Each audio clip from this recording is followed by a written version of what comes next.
Buenas tardes a todos y todas. Bueno, continuamos con este ciclo de clases virtuales de teoría política. En particular, hoy vamos a trabajar en los dos videos en torno a ideas vinculadas más con las ciencias económicas, con el estudio de la economía, de las relaciones económicas. Con Inés van a abordar la cuestión del liberalismo propiamente, de Adam Smith, y nosotros vamos a trabajar sobre dos propuestas, dos teorías económicas que son el mercantilismo y la fisiocracia.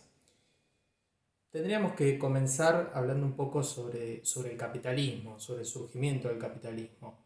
Un capitalismo que nosotros lo interpretamos, la concepción más clásica es pensarlo como un sistema de organización económica que logró trascender todas las fronteras de la vida social, política, cultural e ideológica de las sociedades modernas. Un capitalismo que surge en ese proceso histórico que desarrollamos cuando abordamos el contexto de Maquiavelo en esta transición entre el feudalismo y la edad moderna, a partir de profundos cambios sociales, económicos, políticos, que permitieron también el sostenimiento y la expansión de este modo de producción. El capitalismo lo que sí se diferencia de otros modos de producción está vinculado con la capacidad que tiene de reinventarse constantemente. Mientras que en el modo de producción feudal o el modo de producción esclavista vemos por ahí un sistema mucho más homogéneo, dentro del capitalismo se han producido profundas transformaciones. Hablamos de un capitalismo más comercial durante la etapa temprana, durante la génesis del desarrollo capitalista, más vinculado a la etapa colonialista de las grandes potencias europeas, la acumulación y el intercambio de materias primas y fundamentalmente de metales preciosos. Después hablamos del desarrollo de un capitalismo más industrial, el calor de las revoluciones industriales que se produjeron en Europa, un capitalismo financiero para referirnos a la expansión de las entidades financieras, de las entidades de especulación, con el desarrollo de grandes industrias multinacionales que en cierta manera monopolizan numerosas áreas de la economía.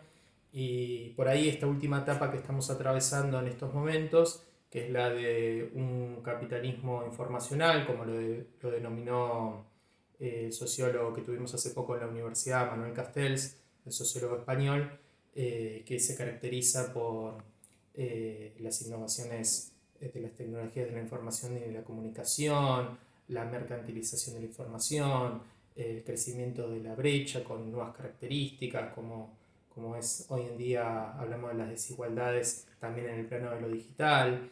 Y toda esta diferenciación lo hacemos para explicar justamente esto, que el capitalismo ha tenido características diferentes a las de otros de sistemas de dominación.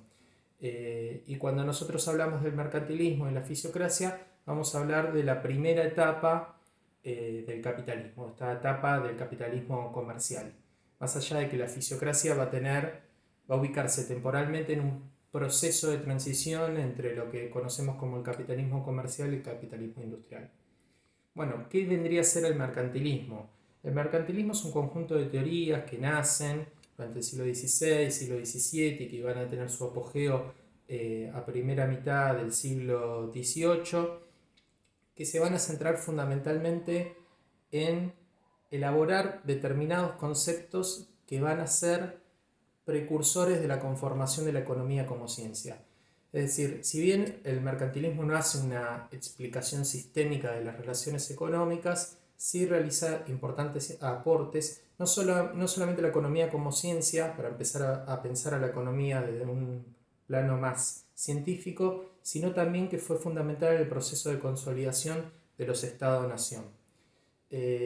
Un mercantilismo, como les decía, que no tiene una explicación por ahí tan elaborada sobre las relaciones comerciales como si la van a tener la fisiocracia y fundamentalmente el liberalismo económico, pero que va a ser importante para empezar a atravesar ese proceso de transición entre lo que fue el sistema feudal y lo que es el sistema capitalista, que va a sentar las bases para el desarrollo de un sistema de mercado, que va a empezar a interesarse por la cuestión de la riqueza, del comercio, del dinero y también por elaborar explicaciones que permitan entender cómo estos elementos se pueden desarrollar.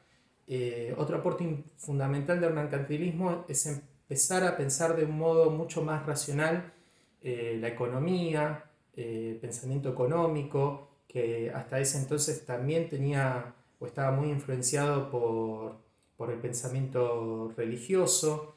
Entonces van a ser los mercantilistas los que van a comenzar a plantear que la acumulación de riqueza no es un pecado, que la gente tiende naturalmente a intentar de mejorar sus condiciones de vida, ya sea de manera individual o colaborativa, y empieza a plantear la cuestión, como les mencionaba antes, de la importancia de la riqueza, ¿no? ¿Qué es la riqueza para los mercantilistas? Es fundamentalmente la acumulación de metales preciosos.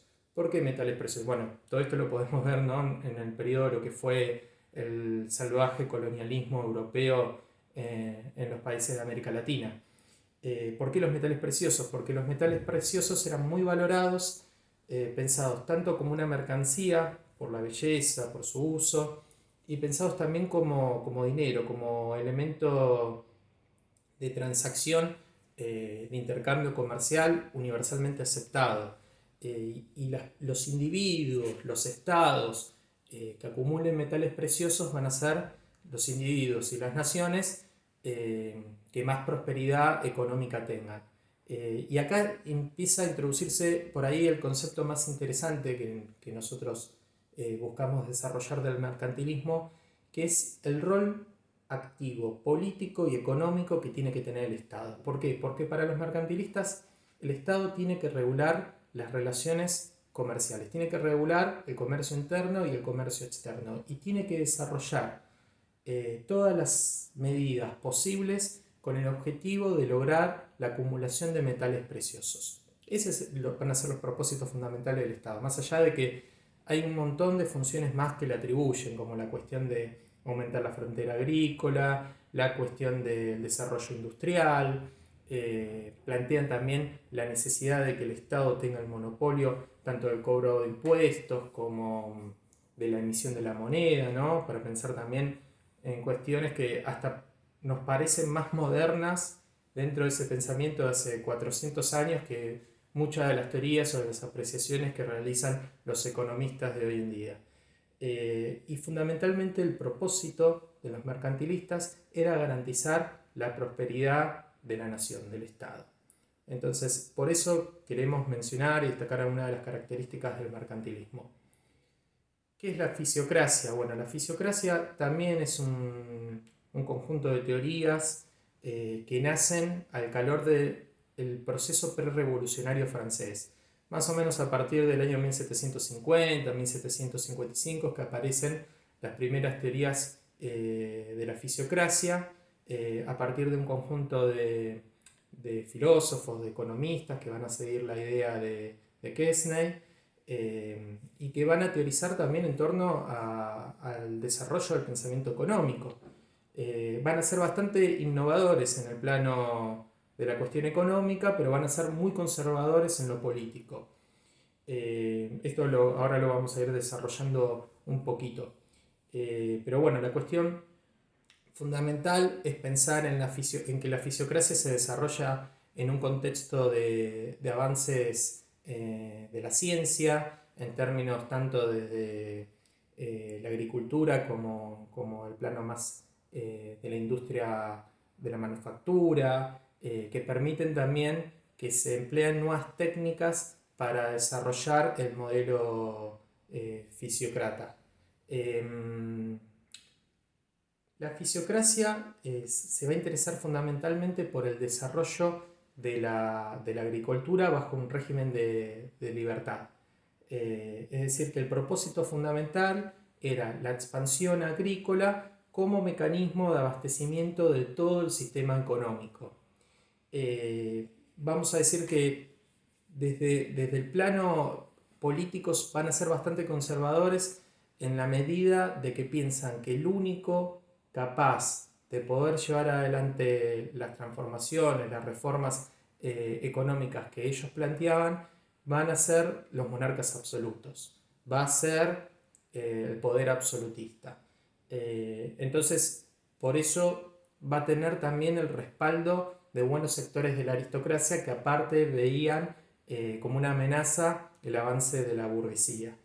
Y van a tener la capacidad también de difundir sus ideas a través de los medios de comunicación de la época, a través de los diarios, que sumados al poder de convencimiento de Quesnay, permiten que la fisiocracia se consolide sobre todo en Francia en ese periodo de tiempo.